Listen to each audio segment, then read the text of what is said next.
Lula já ganhou? Já ganhou? Quais os riscos, os perigos aqui para a campanha do Lula nesse segundo turno, né? Quais os fatores que podem conduzir o Lula a uma vitória e, ao mesmo tempo, quais fatores podem conduzir Bolsonaro a uma vitória nesse segundo turno. Eu acho que cabe aqui a gente tentar analisar, pautado em alguns elementos do cenário político nacional. Bom, primeiramente, eu quero mostrar isso aqui, gente, ó. Após encontrar Alckmin, Simone Tebet almoça com Lula, Simone Tebet já declarou apoio ao Lula. FHC, história de luta pela democracia, diz FHC ao declarar voto em Lula. O próprio Ciro, que fez aquela declaração ridícula, diz que vai acompanhar o PDT em apoio ao Lula no segundo turno. Eu acho que esses apoios, eles vão reverter poucos votos a essa altura do campeonato. E digo mais, sobretudo o apoio da Simone Tebet. Eu acho que o eleitorado da Simone Tebet, com uma tendência bolsonarista, dificilmente vai ser convencido por um aperto de mão. Tá? Então, eu acho que isso é um fator a ser considerado. Então, nós temos aqui um cenário. Esse é o cenário. Nós temos o Lula, que ganhou com essa margem no primeiro turno 48%, 43% Bolsonaro, cerca de 5%, né, um pouco mais de 5%, coisa de 6 milhões de votos. Só que nós temos aqui a Simone Tebet em terceiro lugar. Eu acho que muitos votos da Simone Tebet vão acabar indo para o Bolsonaro, ainda que ela tenha declarado apoio ao Lula, e eu arrisco dizer que pode ser até que a maioria desses votos da Simone Tebet vão para o Bolsonaro. Pelo menos do que eu já pude captar assim no data olho, no data bar, eu acho que quem votou na Simone Tebet tem uma tendência grande aí para o Bolsonaro. O Ciro Gomes, ao mesmo tempo, eu acho que quem votou no Ciro Gomes no primeiro turno tem uma tendência a ir mais para o Lula. E eu não digo isso de forma inocente, é porque eu acho que o eleitor do Ciro que tinha uma tendência mais bolsonarista, eu acho que já meteu o Bolsonaro no primeiro turno mesmo, né? Eu acho que esse eleitor que se manteve com o Ciro, esse eleitor minguado que se manteve com o Ciro, de 3%, eu acho que ele tem um pouco mais de tendência a ir para o Lula, né? E aqui nós temos, ninguém está falando muito, gente, mas numa eleição apertada dessa, nós temos 600 mil votos da Soraya Tronic, tá? Que se somado com o Felipe Dávila do Novo, tem aqui mais de 1 milhão de votos, e eu acho que são votos com uma tendência bolsonarista também, certo? Então, o que eu diria aqui? Eu diria que se nós analisarmos Lula e Bolsonaro, existem alguns fatores que, para mim, são vantajosos para o Bolsonaro, que ele pode utilizar para tentar ganhar esse segundo turno, e alguns fatores vantajosos para o Lula. Eu elenquei 5 para cada. Claro, aqui um rol que não é exaustivo, né? Inclusive, se vocês quiserem comentar aqui outros fatores, mas os fatores que eu elenquei aqui são que pode levar o Bolsonaro, de repente, até uma vitória. Votos da terceira via, sobretudo os votos, como eu disse aqui, da Simone Tebet, Soraya Tronic e do Felipe Dávila. Eu acho que esses votos podem ir, muitos deles, em peso para o Bolsonaro. No caso do Felipe Dávila, em um peso realmente grande, né? Da Soraya Tronic também. Antipetismo, que na verdade é a anti-esquerda e seus fantasmas, que vão ser levantados agora no segundo turno de forma terrorista até. A gente sabe, né? Todas as mamadeiras de piroca vão surgir agora. Não tem jeito, né? E o que eu chamo de antipetismo, aí eu até gostaria de dialogar aqui, eu nem sei, tem um inscrito aqui do canal que no vídeo que eu fiz a respeito dos motivos pelos quais o Bolsonaro levou no segundo turno, um dos motivos que ele me deu foi o seguinte: poxa, mas você esqueceu de falar do antipetismo, né? E aí ele associou o anti. E de fato eu tinha esquecido, eu deveria ter comentado. Só que ele associou no comentário dele, é Jonatas o nome dele, apesar de ele ser bolsonarista, a gente tem tido uns diálogos interessantes aqui no chat aqui do Delongas, né? Dificilmente vou convencê-lo, né? Mas temos tido algum diálogo civilizado. E ele me disse que o antipetismo é associado a questões de corrupção, aparelhamento da máquina pública. Gente, eu não consigo me convencer de que o antipetismo está associado a isso. Para mim, o grosso do antipetismo, ele não está associado à probidade administrativa, ou seja, à ética com a coisa pública. Para mim, o antipetismo não está associado a isso, tá? Ou com aparelhamento de Estado, né? Para mim, o antipetismo ele está muito mais associado a fantasmas, a preconceitos, a questões muito mais arraigadas da sociedade brasileira do que esse sentimento ético de probidade. Porque, vejam, muitos bolsonaristas eram malufistas. Aliás, eu diria que todos os malufistas acabaram virando bolsonaristas depois. E aí você quer figura mais, né, picareta na vida pública que o Maluf?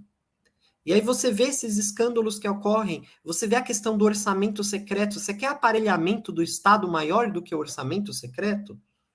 E aí não estou falando exatamente de corrupção, porque está dentro da lei, mas um caso escabroso de aparelhamento da máquina pública? Você quer casos também bizarros dessas compras compras de imóveis com dinheiro vivo? Quem que usa dinheiro vivo sai comprando imóvel com dinheiro vivo?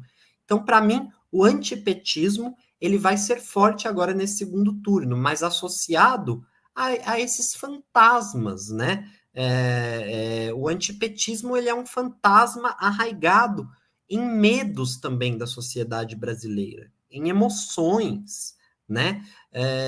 Numa certa violência mesmo da sociedade brasileira, da direita brasileira, muito mais do que o antipetismo associado aos erros do PT em relação à gestão pública, tá, gente? Terceiro, que pode favorecer o Bolsonaro, uma certa despolitização, ela favorece o Bolsonaro, na medida em que o Bolsonaro ele consegue se valer mais de memes, ele consegue atrair mais voto de meme para ele, gente. Isso é fato. E isso tem se mostrado nas últimas eleições. Assim, o Bolsonaro no Zap, nas redes sociais, esse voto dele como um voto de uma certa revolta a todo um campo político, a toda uma conjuntura política, um voto de repulsa ao sistema, o Bolsonaro, para mim, ele tem maior garantia nisso, né? Esse voto de repulsa ao sistema, porque querendo ou não, o Lula representa o sistema, né? A chapa Lula-Alckmin representa um sistema, uma certa ordem, institucionalidade democrática, né? Quarto, Bolsonaro em palanque junto com o Zema em Minas Gerais. Minas Gerais, para mim, vai ser um pouco fiel da balança. E apesar de ter dado a vitória para o Lula no primeiro turno, nas presidenciáveis, para o Zema acabou ganhando no primeiro turno, né? Então, eu acho que esse pode ser um palanque a ser dividido ali com o Bolsonaro em Minas, que eu acho perigoso, tá? E o quinto, o Zap Zap, que eles têm expertise do Zap Zap, gente. Expertise. Essas figurinhas que vocês estão recebendo aí, da mamadeira de maçonaria, mamadeira de Satanás, isso aí é fichinha. Isso aí é fichinha. Vocês têm que ver o mundo bolsonarista do Zap. Aquilo ali é outra coisa. Aquilo ali é outra coisa, né? E eu não estou falando nem de Twitter, Facebook, não. É do Zap mesmo, né? Para a gente saber o que está rolando no Zap, precisa conversar com os nossos familiares, inclusive aqueles familiares bolsonaristas, aquele tio, aquela tia, que a gente não tem tanto hábito de falar, para saber o que eles estão compartilhando ali. Porque aquilo ali é uma deep web de chorume. E por fim, quais seriam as vantagens, na minha opinião, para o Lula, né? Essa vantagem expressiva que ele teve no primeiro turno, né? Não há de se jogar fora, 6 milhões de votos. Votos do Ciro, que eu acho que podem ter uma tendência, como eu disse, quem votou no Ciro, eu acho que tem uma tendência a votar no Lula. O eleitor do Ciro que tinha uma tendência a votar no Bolsonaro, eu acho que ele já votou no Bolsonaro no primeiro turno, porque a campanha do Ciro foi tão difamante contra o Lula que 3. Os debates. Haverá debates, e eu imagino, eu espero que o Lula se saia bem nos debates com o Bolsonaro, né? 3. São Paulo menos à direita que de costume. Gente, isso é fato. Apesar de São Paulo estar em vias de eleger o Tarcísio, o São Paulo, aqui em São Paulo, costuma eleger o PSDB já no primeiro turno. Você pensaram Haddad no segundo turno, no estado de São Paulo? É algo inédito, não é, Luiz? Acho que isso não acontecia para bem uns 20 anos. É, Não tinha PT no segundo turno em São Paulo. Nem ia quando tinha segundo turno, nem tinha PT. Em exato. geral, não tinha. E o Bolsonaro não teve uma larga vantagem no estado. Até Sim. porque a capital e região metropolitana votaram com maior peso no Lula, né? Na capital deu Lula e deu até Haddad aqui na capital, né? O Bolsonaro, claro, se saiu melhor no interior. Como diz o Toledo do Foro de Teresina, você tem a Grande São Paulo e a Grande Matão, né?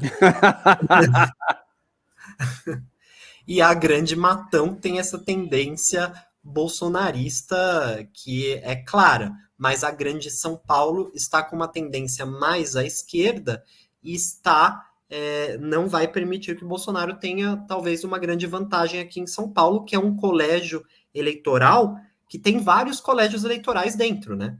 Sim, São Paulo tem o Nordeste inteiro aqui dentro, na capital de São Paulo. sim, Tem o Nordeste inteiro. sim, é verdade. E os votos, para mim, muitos votos já estão consolidados do primeiro turno. Eu acho que tanto para o Lula quanto para o Bolsonaro vai ser difícil virar voto. Sim, também acho. Virar Acho voto. Eu também acho. Acho que quem votou num ou em outro no primeiro turno vai continuar votando no segundo turno. Como eu falei, acho que você tem razão, né? Acho que os votos da Tebet e os votos do Ciro são muito importantes e a abstenção, né? Tentar reverter a abstenção. Acho que esse é o caminho, assim. Eu não sei, cara. Posso estar lá no fundo tentando me agarrar a uma esperança.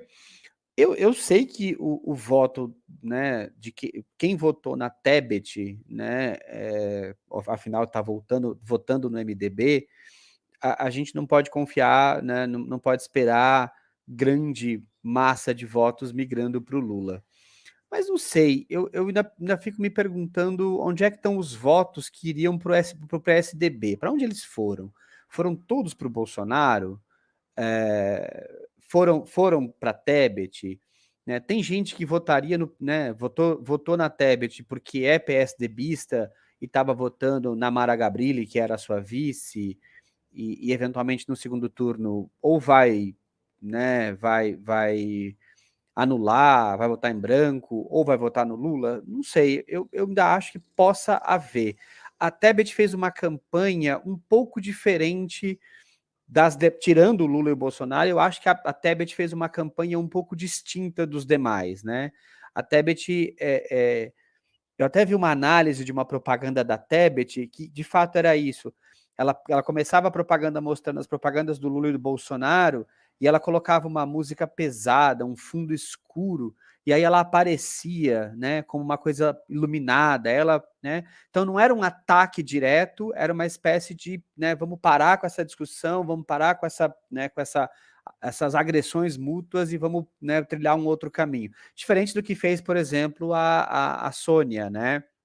E muito diferente do que fez o Ciro, né? Então, não sei, a Tebet, até faz sentido a Tebet abertamente, já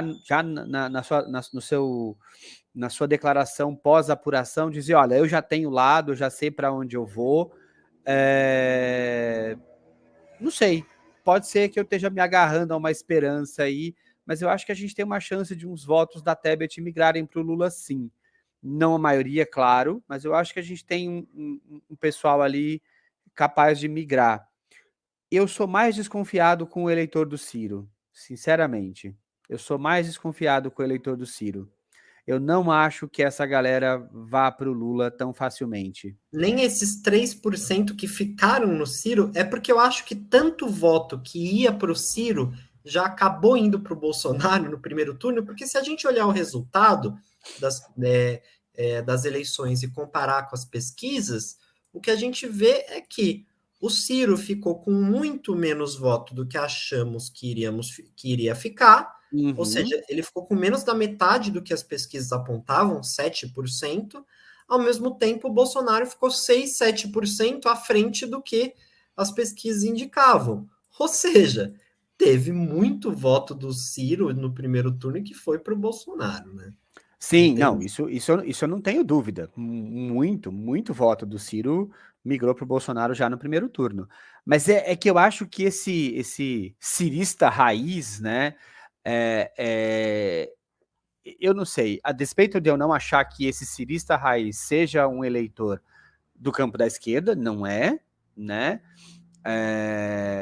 Eu acho, pelo menos, eu não acho que ele seja um eleitor do campo da esquerda, e por isso mesmo, inclusive, ele não sei se ele vai baixar a guarda e votar no Lula com tanta facilidade, especialmente tendo em vista a campanha odienta que o Ciro fez em relação ao Lula, né? Porque o Ciro atuou como cabo eleitoral do Bolsonaro, né?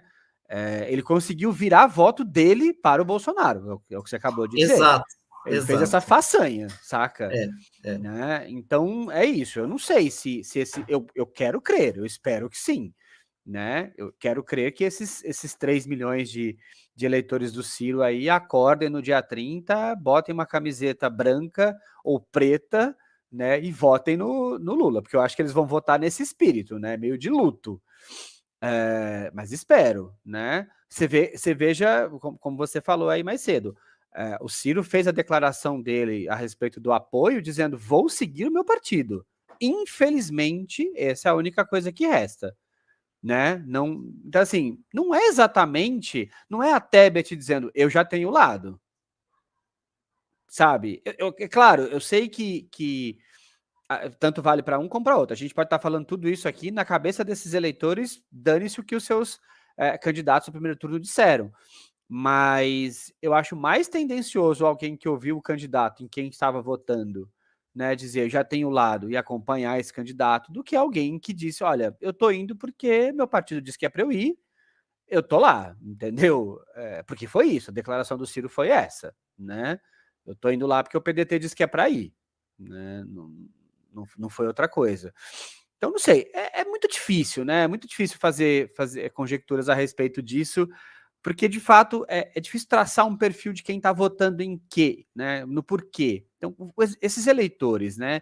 Ciro e Tebet, vamos falar a verdade, assim. Estava claro que nenhum dos dois tinha chance. Por que essas pessoas insistiram em votar nesses candidatos?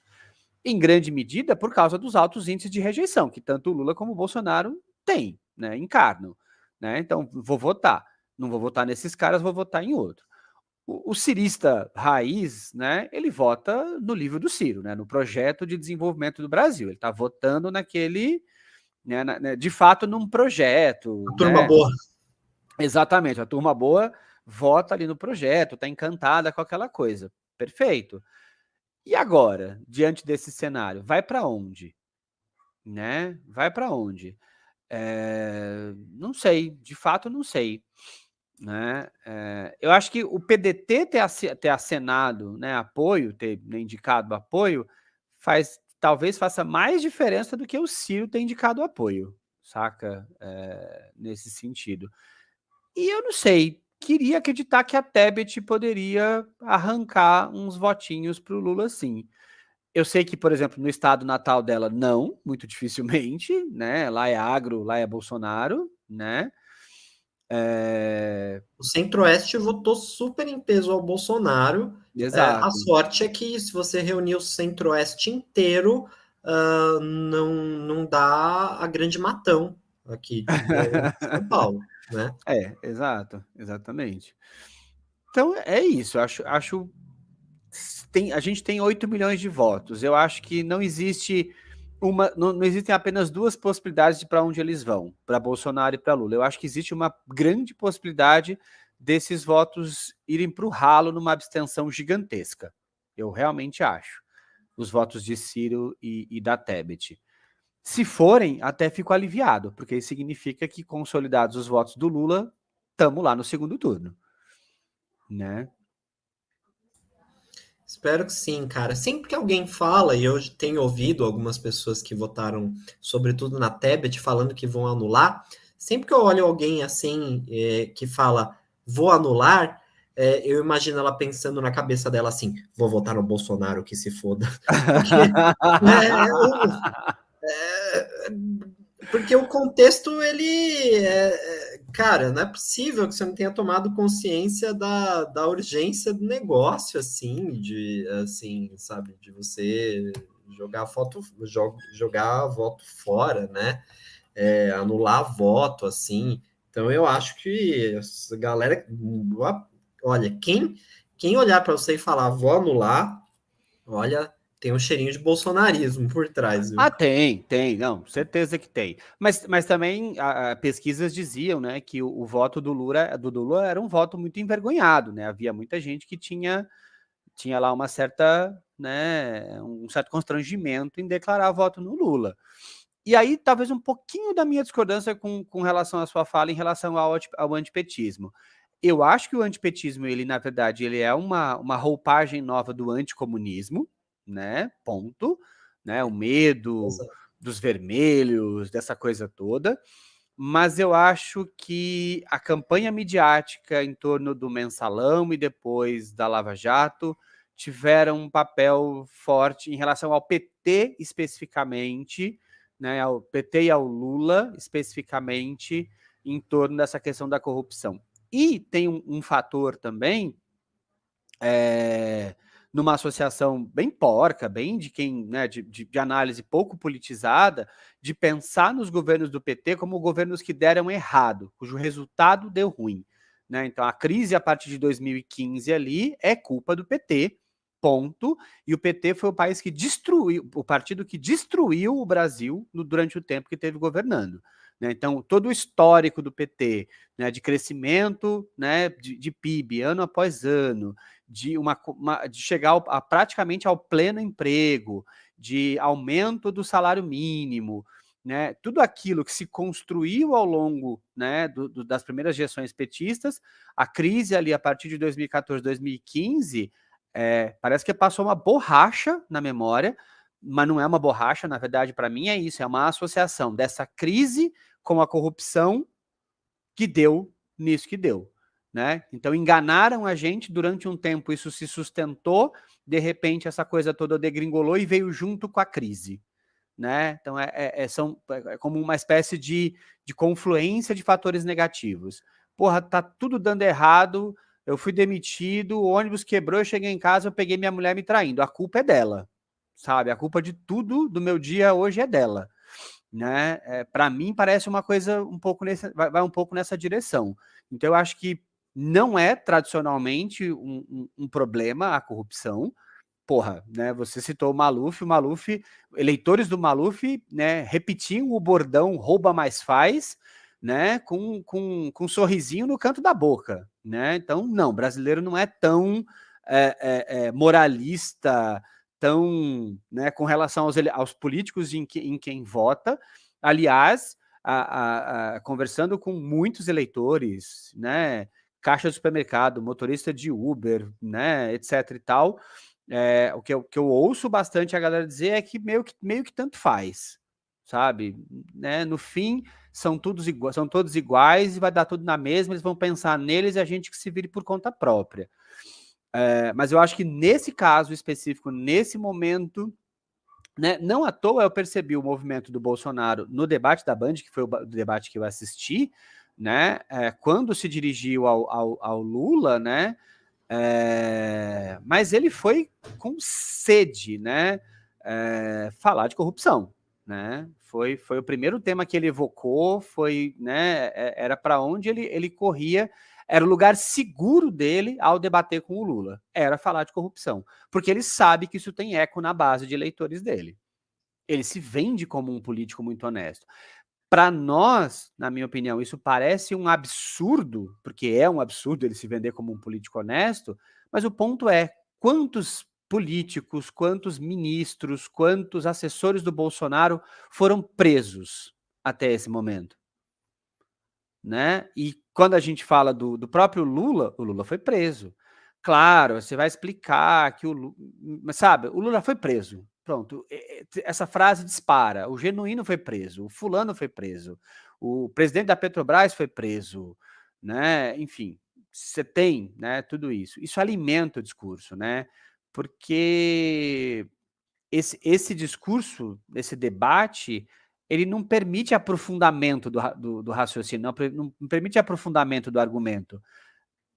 A gente está vivendo uma era louca porque a gente está indo para debate e os candidatos a presidente estão fazendo discurso do tipo lacração, né? É um candidato dizendo para outro, você quer voltar para quê? Para voltar a roubar? Para voltar ao lugar do crime? Isso é discurso de lacração, isso é discurso de rede social, né? A Sônia, as falas da Sônia, cara, aquilo foi preparado A para a equipe para Soraya? gerar. A É Soraya, Soraya, né? Soraya, eu sempre chamei ela de Sônia. A Soraya, as falas da Soraya era fala preparada pela equipe para gerar meme. O senhor não tem medo de ir pro inferno? Cara, Aquele sim, padre de festa junina já estava ensaiado. exatamente, aquilo é ensaiado, né? Então, não sei, eu acho que tem o antipetismo hoje, essa coisa da corrupção ainda pega para o PT, sim, infelizmente ainda pega. Acho que pega menos do que já pegou algum tempo atrás, né? Haddad está aí, chegou ao segundo turno, né, aqui em São Paulo, mas ainda pega, sim. Tem um eleitor que ainda se deixa levar por esse discurso, eu acho. Fala pessoal, meu nome é Guilherme. Caso vocês tenham gostado desse vídeo de cortes, eu vou deixar o conteúdo na íntegra aqui na descrição para vocês acompanharem.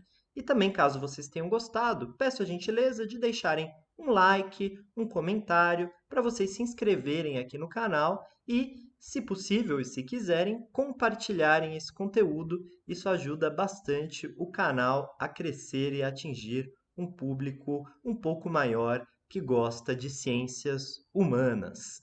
Valeu, gente. Agradeço aí pela atenção e a gente se vê num próximo vídeo aqui no Delongas.